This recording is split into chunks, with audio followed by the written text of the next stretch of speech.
How you doing, guys? We're back again today with another video.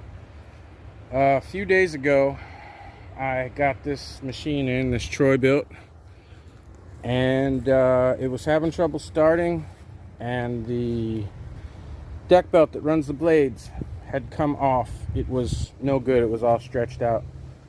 So the customer asked me if I would fix the problem, and I went ahead and put the new belt on. There was a problem with a pulley. It had a small dent in it, but I didn't see any big reason to worry about it. It didn't look like that was going to be the issue. So I did a valve job on this. You can check out the video on my channel. I was not going to film a video. This is for the customer, more so than it's for anybody else that watches. So he called me and he said he took it home. He's a landlord. He took it back to the house where it belongs, and the renter or whatever had went out to start it, and the battery was dead. Now, I didn't push that too much. Normally, under most circumstances, if there's a problem with the battery, I'll throw it on the charger. I did think about it, because for the video and for all the testing I did start the machine, I don't know, 10, 15 times. And I did not let it run more than, a minute or so at a time. So it didn't have time to recharge the battery. And when you're starting a mower, it takes a lot of power out of the battery to turn that starter. So I get it, okay? You possibly could have killed the battery. However, when the customer came to pick it up, I walked out, turned the key, thing started right away, drove it up on his trailer, sent him home. So trying to figure out why the battery had died within a day didn't make any sense. But I said, no problem. I should have put it on the charger. I'll take responsibility for that. That's my fault. So he brought it back to me. He said that the belt came off again. He didn't know if the belt was too long, blah, blah, blah. Now, you have to understand, customers don't know a lot about machines, so they try and come up with guesses in their head that make sense. And it's your job as a repairman to tell them what's going on. Now, with this particular machine, the Troy Bilt asked for a 96.5-inch belt. And the reason they do half sizes, by the way, is because they're proprietary. If you look this up and it says it takes a 96.5-inch belt, then you go to buy a 96.5-inch belt and it runs you $80. It's because Troy Bilt, Black & Decker, Chalmers, there's another Troy Bilt over there, whoever it is, are the only companies that make 96.5-inch belts. If you go to any other stores that sell belts, they all come in single sizes, 96, 97, 98, no half sizes, and they're less than half price. There's a reason for that. It's not because you get better belts, it's because with the half size being proprietary, the company that made the mower can tell you this is the only belt that will work and sell you a belt for twice as much as everybody else. So if you have an issue like that, remember, there is nothing on these machines that is not backed up by a tensioner or a spring. Sorry, I'm not using my tripod, so we're shaking a little bit. So if you come across a situation where it calls for any size battery or any size belt plus a half-inch, 50.5-inch, 52.5-inch, always go the half-inch smaller. In this case, it was 96.5 inches. I went with the 96-inch. Why? Because there's a 3-inch spring that takes up the difference, and a half an inch of length on 96 inches doesn't make a dang bit of difference. So don't waste your money and buy proprietary belts. Go the half size smaller. You'll have no issues. None of that is the reason I'm making this video. I am making this video because the first time the customer takes it to his renter, gives it to him, okay, the battery won't start. Now, they live quite a way from here, drive.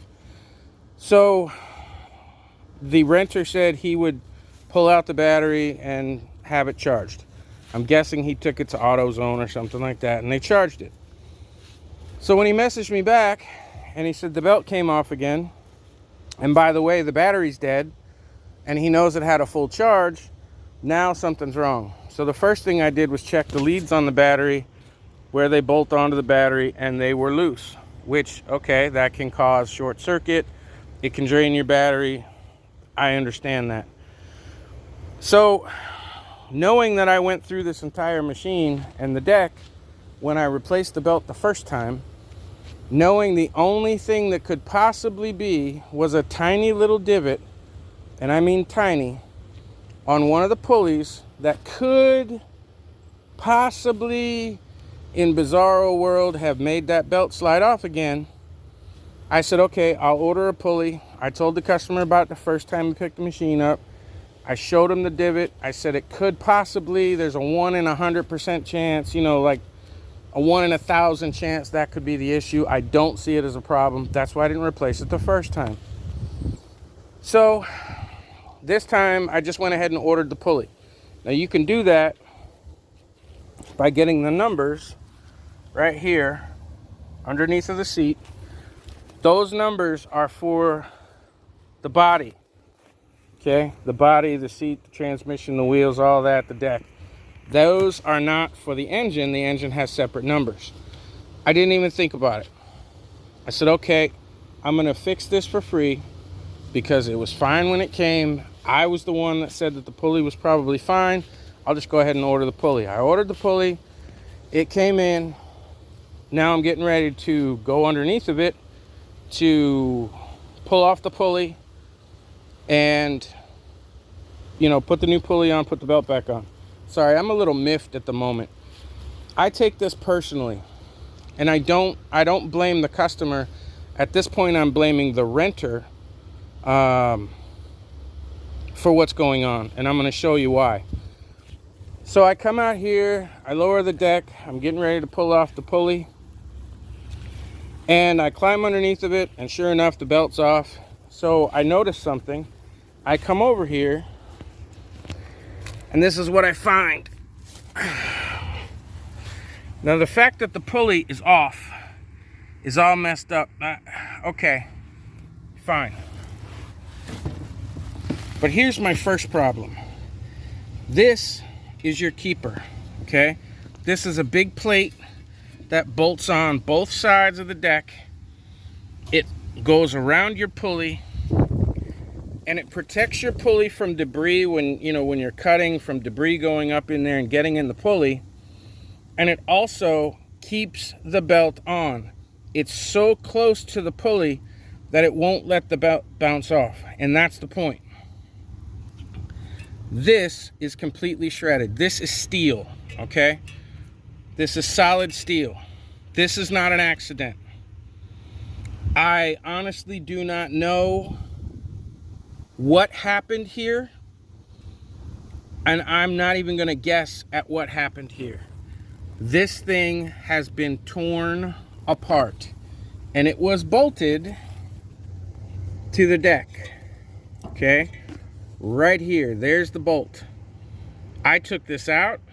I moved the keeper out of the way, put the belt on, put this back on, bolted it back to the deck the way it was supposed to be, and there wasn't a damn thing wrong with this keeper.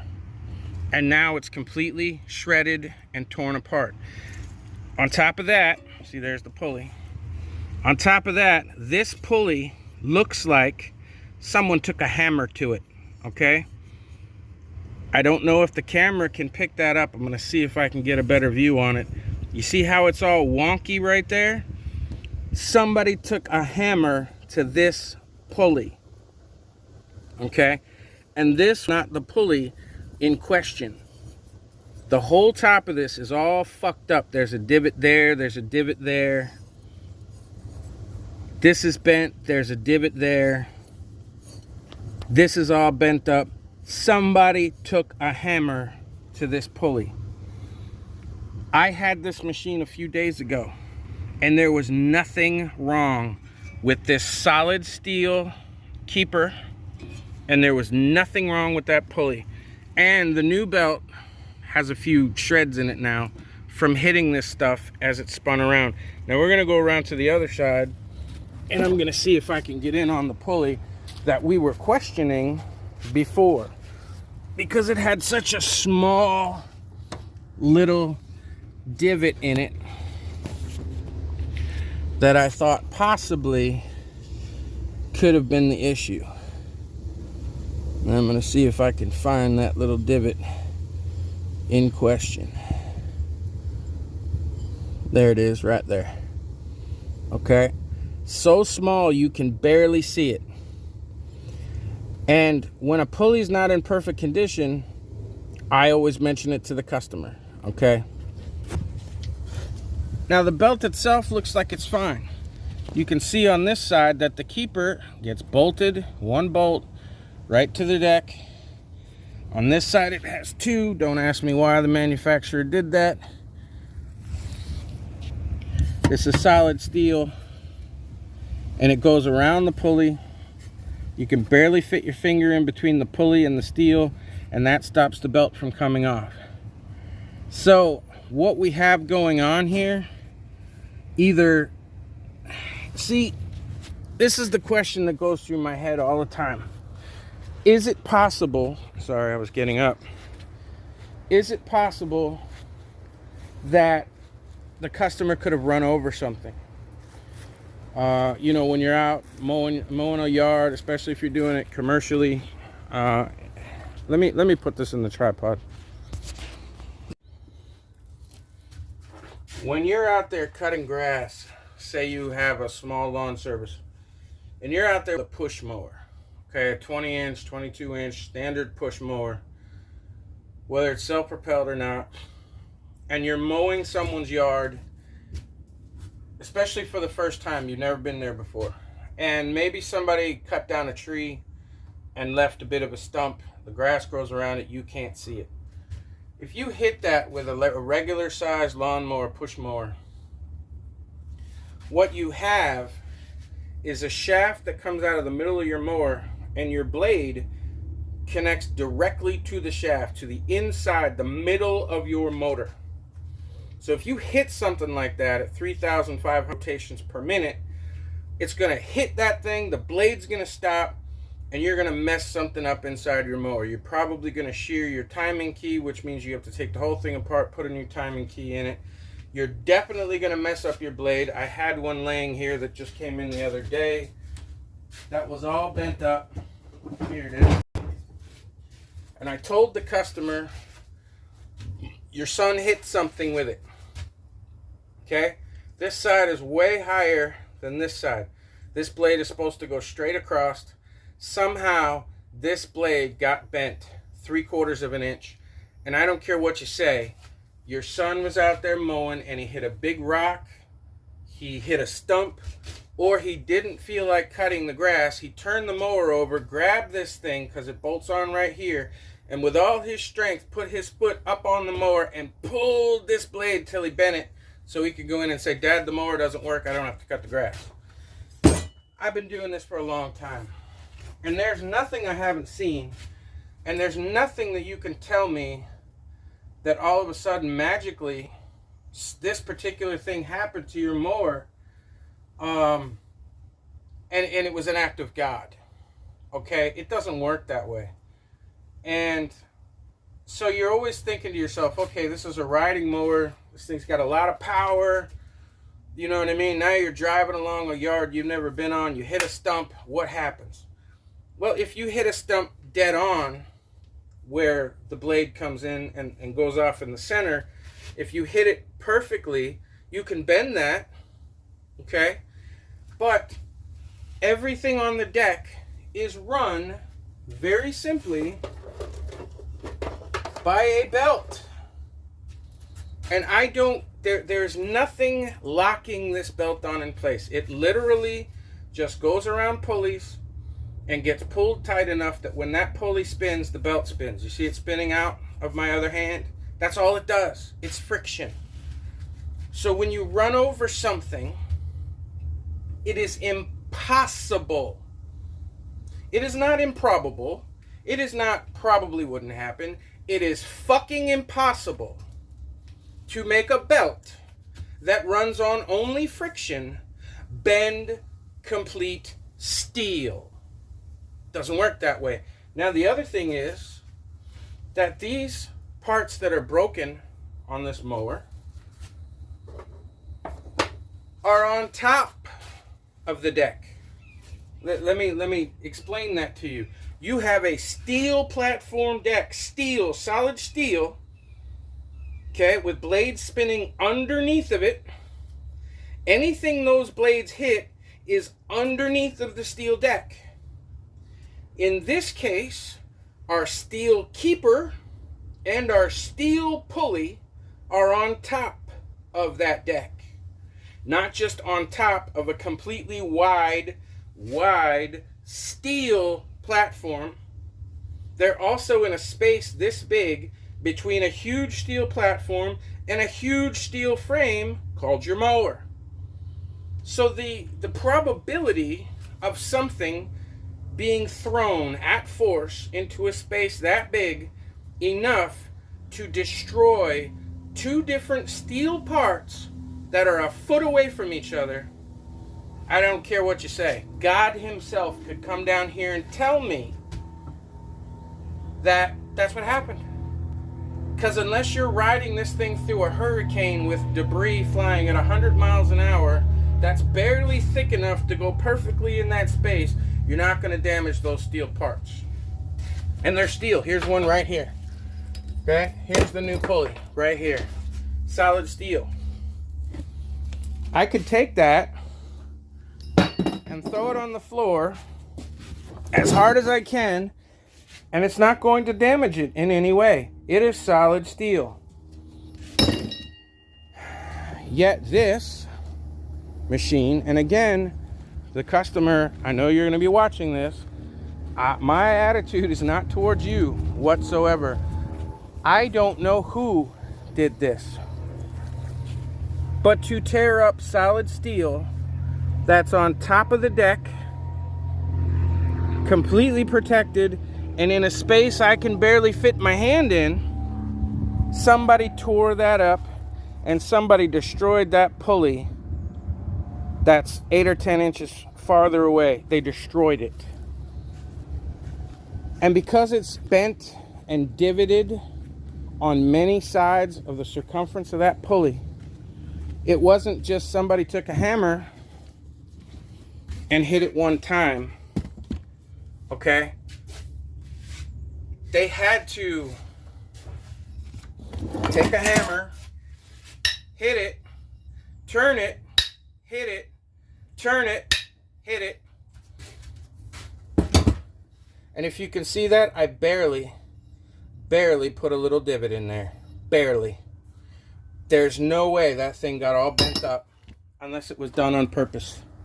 Someone sabotaged this mower. It could be fixed. I can fix the plate that's all bent up and destroyed.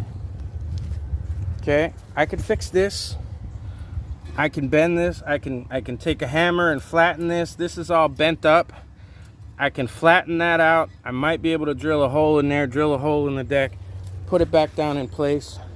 If not, I may have to get a piece of steel and weld it on there so that I can bolt it back down. We can order new keepers, and that's normally what we do because those keepers are about 25 bucks, and it's going to take me an hour and a half or 2 hours of my time at 40 bucks an hour to fix the one that's there. And this is not my responsibility. My responsibility is when I fix something, I warranty it. If I fix something and I send it back to you and it breaks again, that's my fault. I understand that. This, no way. No way in hell. So it would be cheaper for the customer to order a new keeper. I may even be able to get one used. I don't know. It definitely needs the pulley.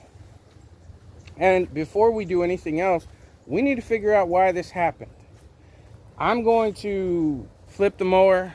I'm going to look at the blades underneath, which I haven't done yet, because when I see someone intentionally destroying a motor, a machine, especially one that I just fixed, one that I know I crawled all over and know there was nothing wrong with it like that, and know that it was no natural thing.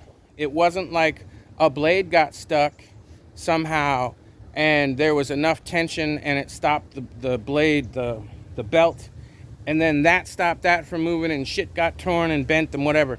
That's not how the engine works. The only part of this belt that's even attached to the engine is that pulley right there.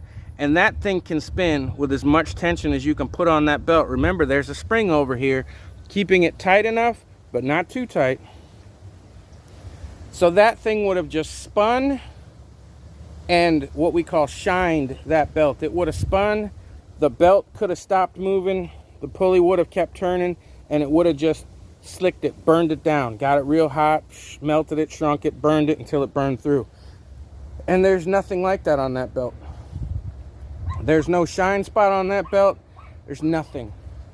Somebody destroyed this machine on purpose. I don't know who it was. I don't know if it's the renter. I don't know if it's the renter's neighbor, some kids down the road, but I can't imagine that it would be a neighbor or a kid down the road that would go out there with a hammer and beat on that thing. I honestly don't know how that keeper got shredded. That's what's really bothering me. The pulley, I can see somebody took a hammer to it, that's fine. But how this keeper got shredded, there's nothing. This bolts to the deck.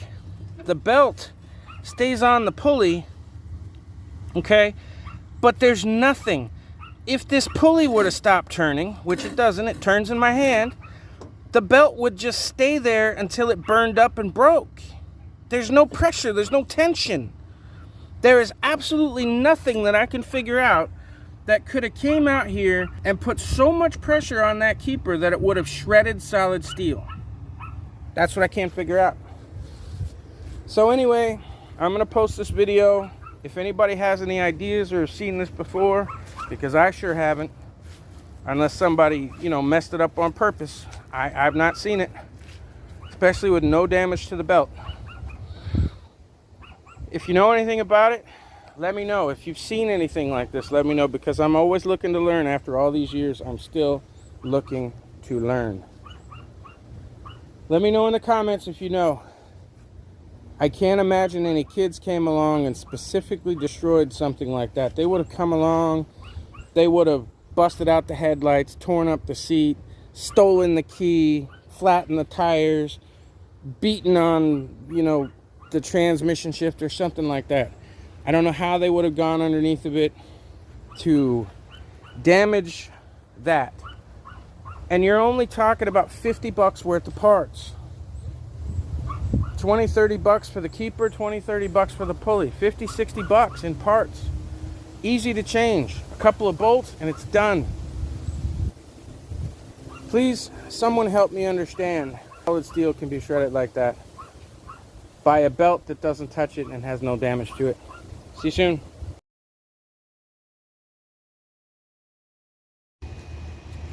Okay, it's been a few hours. I've spoke to some friends of mine, I've done some research, and I've done a few other things here. So for the rest of the video, it's gonna be short clips of what's going on. First of all, I figured that no matter what, this thing's gotta be fixed. The thing that it bothers me is that I don't know what caused it. I don't know whether it was sabotaged, considering that none of these parts are fixed to any other parts. To shred steel like this and this it just doesn't make any sense. So anyway, the first thing I did was come out here to remove this keeper, which I did. I just have 2 screws in it at the moment so that I knew that all the holes lined up. I drilled, first of all, I took this over to the anvil with a hammer, and it took about 10 minutes, but I was able to sort of reshape it. It's not perfect, but I got the basic shape back into it, flattened that out, and I drilled a new hole where it would line up with the existing holes in the deck, because these are threaded in the deck. It's not a nut and bolt situation, it's a bolt that's threaded directly into the deck. So I was able to refit that by lining up the hole on this side, lining this up with where it's supposed to be with the space in between the pulley and the keeper, mark and drill a new hole. So that's refit. So we're not going to be replacing that. I don't see any reason to spend 20 bucks, 25 bucks on a new one of these. It doesn't do anything. It just protects sticks, you know, from being jammed up in there when you're driving. If you run over something that comes over the deck, it's just to protect things from getting in between the pulley and the belt. And it's also to keep the belt from coming off the pulley. All it does. And since the belt's always in there like that, as long as we're clear of the edge of the pulley, which we are, we're out just far enough that the belt, because it's thick, can't get between the pulley and the keeper. That's why I can't figure out how this piece got damaged. Shredded steel, bent up so bad I had to beat on it with a hammer for 10 minutes. Because there's nothing there but a belt. This pulley is attached to your spindle, which is attached to your deck. It doesn't move sideways or anything. It just spins. So anyway, I was able to fix that. And like I said, what was bothering me was the fact that this pulley is just so messed up. And that there's nothing that attaches to this pulley. It has a single bolt that goes through to a lever here. This is what engages your belt. But it's not attached to anything. It's just a belt running through a pulley. There's nothing but a little bit of pressure on there. Just enough to get friction to turn that belt. So what can bend solid steel? I don't know. So after I pulled that off, I started looking at the belt and I realized something was wrong. The belt here was fed around this pulley and it was put inside of this brake lever, which I don't know if you can see, but there's a brake lever in there that disengages when you move that. This brake right here holds this pulley, or it's supposed to. It's worn down, and this belt was fed around this pulley inside of that brake, and that's what got me looking. And I went, wait a minute, the belt is fed completely wrong, which tells me that I don't think this was intentional sabotage. In other words, I don't think anybody came out here and tried to do this. What occurs to me, or what seems to me, is that the belt did in fact come off. The renter attempted to fix it. My guess is he probably didn't want to have to call his landlord back and say, hey, there's still something wrong with the mower. Hey, there's still something wrong with the mower. I know you just spent money and drove it around and dropped it off and blah, blah, blah. So he attempted to put the belt back on, but he had no idea what he was doing. He fed the belt in a completely wrong way, which thankfully did not work instantly, or he would have damaged the new belt. And I don't see any spots where it's damaged to the point where we need to worry about it, because it's brand new. But it was fed around some pulleys in a way that it wasn't supposed to be, and I know that it couldn't just have gotten itself pulled completely off, because it's between this keeper, which I had to move. It was around this pulley, and it was around that pulley the wrong way, and it was fed through here the wrong way, and these all have keepers on them as well. This is a solid steel piece here that you have to remove the pulley to get the belt on. If you try and bend that, you're going to be bending that with a hammer and a crowbar. This one is all bent. Okay, this is supposed to be clear up here, almost touching this pulley to keep this belt in place. This one it's bent enough that I can get that belt out of there, and I shouldn't be able to. So this is bent, that's bent. And here's another problem. I'm trying to get the camera in here where y'all can see it while being able to show you what's going on. This pulley here is supposed to be basically level with this pulley over here. It's not. You see how that's moving up and down? There's a bolt back here. If this belt wasn't in the way, let me see if I can move the belt. This belt is out of the way.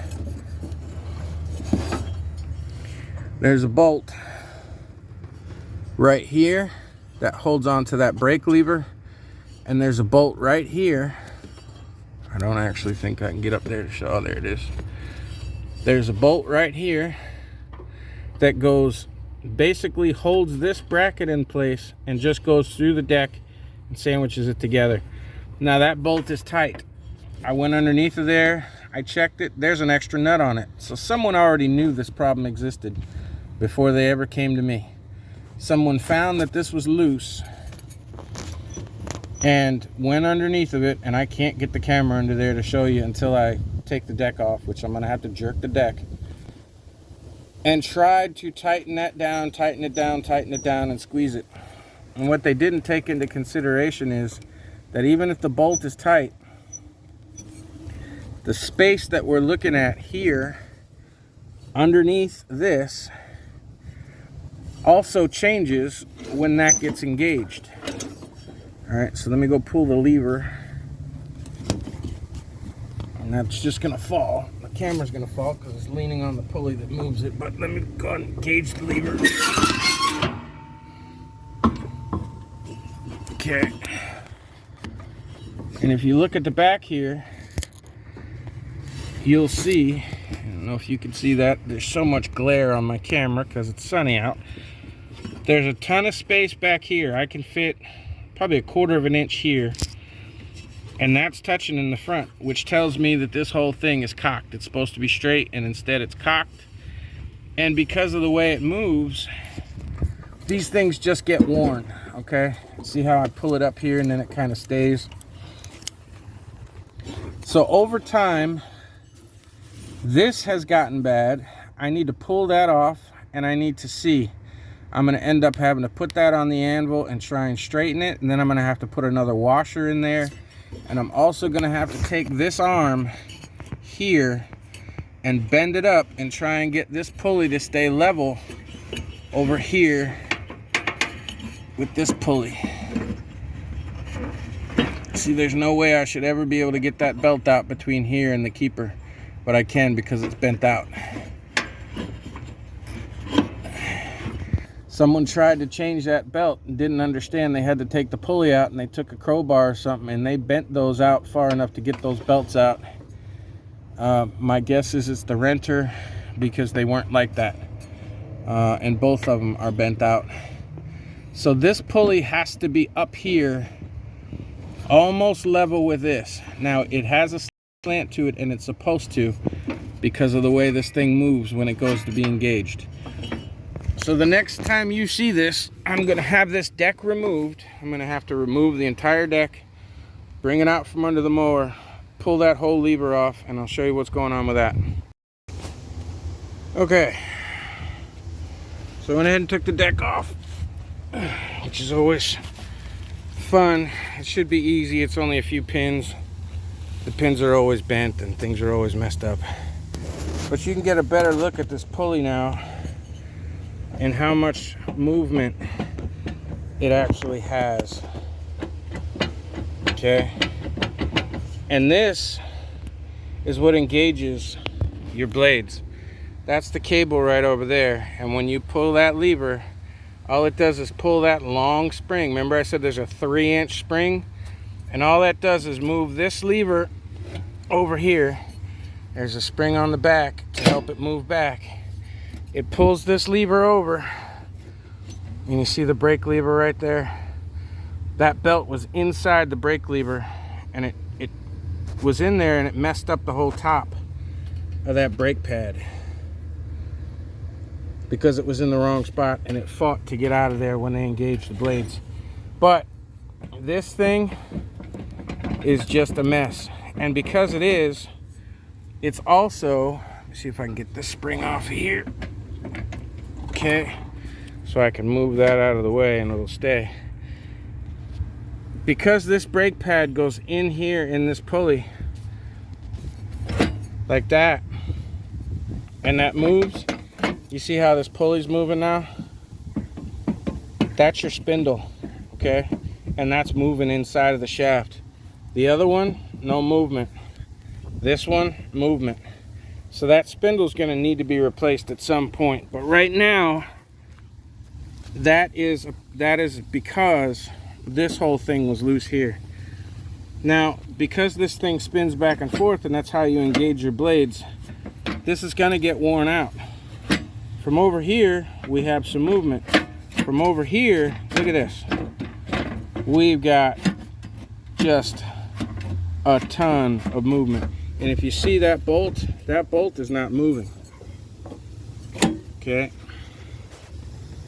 The bolt itself is no movement. This is all movement around that belt. Now those bolts, because of this wobbling, first of all, that's why your belt came off. Okay, it wasn't in the right position even when it was engaged, and the belt just came off. These were bent out to put a belt back on before or after I got it. Just this a combination of a bunch of things. Somebody tried to work on it, probably the renter, without, you know, hey, I can fix this, it should be no problem, I'll watch a YouTube video. And they put the belt on incorrectly. This thing has a ton of movement. That's why the belt keeps coming off, and that's the only thing I can figure that could possibly have messed up this pulley so much. Combination of putting the belt back on incorrectly, a combination of this thing being so far off. Things just happen. So I'm gonna go ahead and undo this bolt, and I'll bring you back. All right, well, that wasn't fun. The impact was in no way strong enough. I had to get the big boys, the persuader, big long pipe out here on the end of a wrench to break that sucker free, just to get this bolt out. Now the bolt come out. The bolt itself does not seem to be worn. However, this spacer is worn right there on the side. I don't know if you can see that. Kind of sick of saying that too, but that is definitely worn, and that is half the problem right there. It's not supposed to be shiny. It's shiny because it's been worn. That fits inside of this arm right here, okay, and then that fits here. This washer has been worn down to next to nothing. There's nothing left. It's paper thin. But the deck is worn. I don't know if I can get you closer.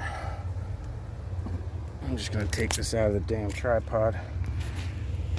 Okay, the deck is worn. That looks like a washer sitting there, but it's not. This is the deck. This is the steel deck, been worn down. I'd say 1/16 of an inch or better. Okay, and it's just worn this metal away because it's been rocking in there. So between that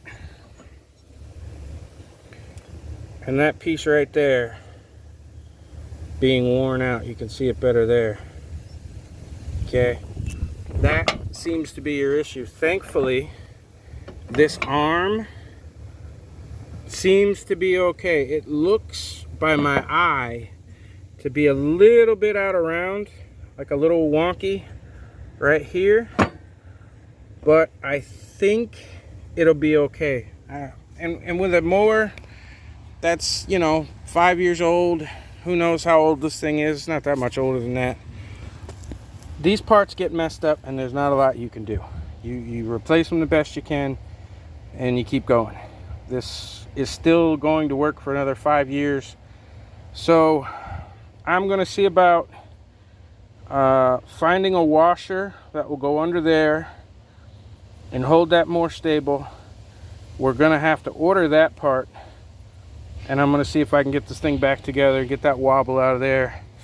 And then you can see here, this is the pulley that's bad. I just have to take that bolt out, bolt a new pulley on there, and put it back together, and hopefully he gets a few more years out of it. So I'll show you the end result when it's done.